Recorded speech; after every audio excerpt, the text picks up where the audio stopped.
He is known as the Green Prince, and he joins me now. Always a pleasure. Good to see you. Thank you for making the time.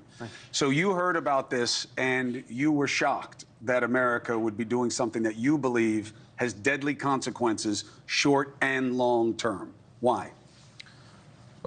First of all, negotiating with terrorists in principle is wrong, because it will have deadly consequences on the global security. Because once we legitimize terrorism, what's going to be next? How other terrorists will perceive this move, and are they going to try to take human shields?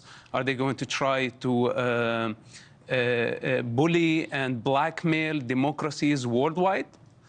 When the United States president begged terrorists to sit on the negotiating table and accept the deal, then pressuring his ally to literally surrender it doesn't get worse than this. So the other side of the argument is, yeah, but they have our people, and Israel has been killing too many Gazans for too long with too little return, and that has to end anyway. What do you make of those arguments?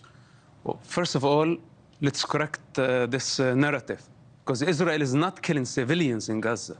Since the beginning of war, it has been Hamas' strategy to sacrifice civilians in order to bring the United States, Israel, and the rest of the world to its knees, begging Hamas to accept a deal. This has been their strategy.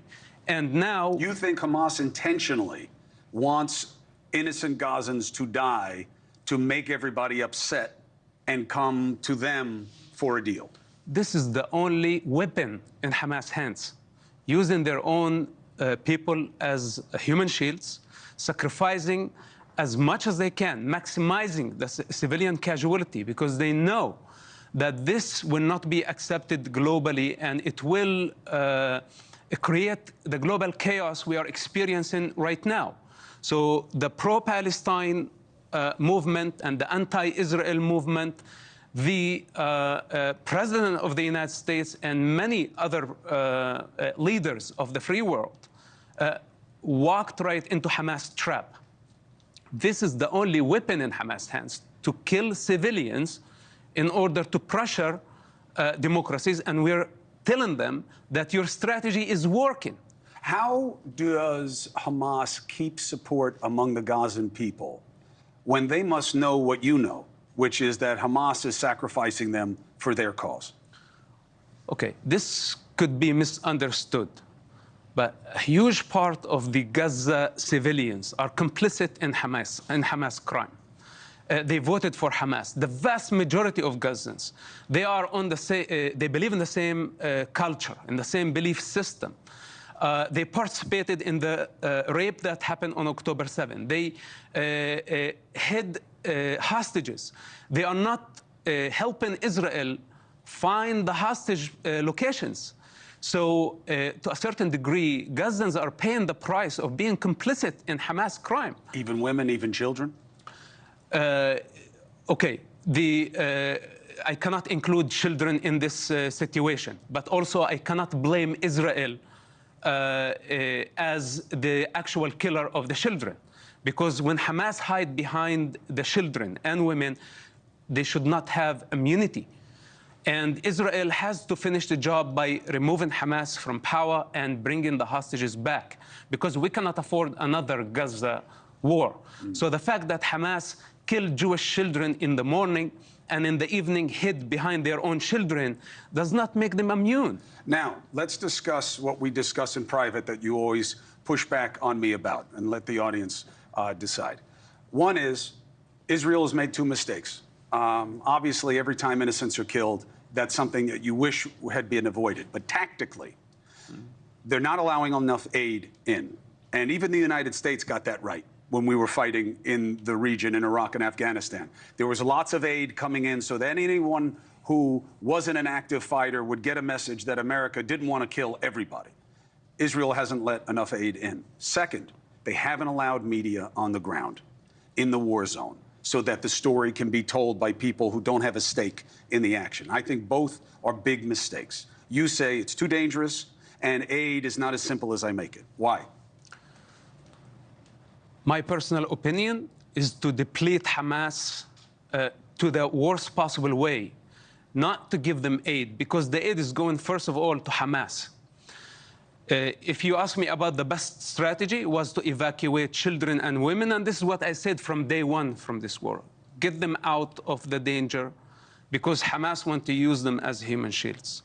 Then it would be much easier mission. But Egypt, Qatar, and the United States government conspired against the civilians of Gaza by actually keeping them caged under Hamas mercy. Then they wanted to give, by the name of giving humanitarian aid to the civilians, they end up lengthening Hamas lifespan. All the aid is going to Hamas, and this is making them stronger. So if they really wanted to help the civilians, they would have simply opened the border and let them go to safety in Egypt. What is your best sense of what ends this conflict, and what is the best way to get the hostages released? Okay.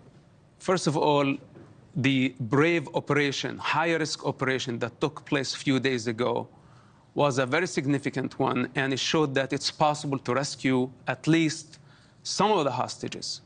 Because what Hamas want from Israel is to surrender.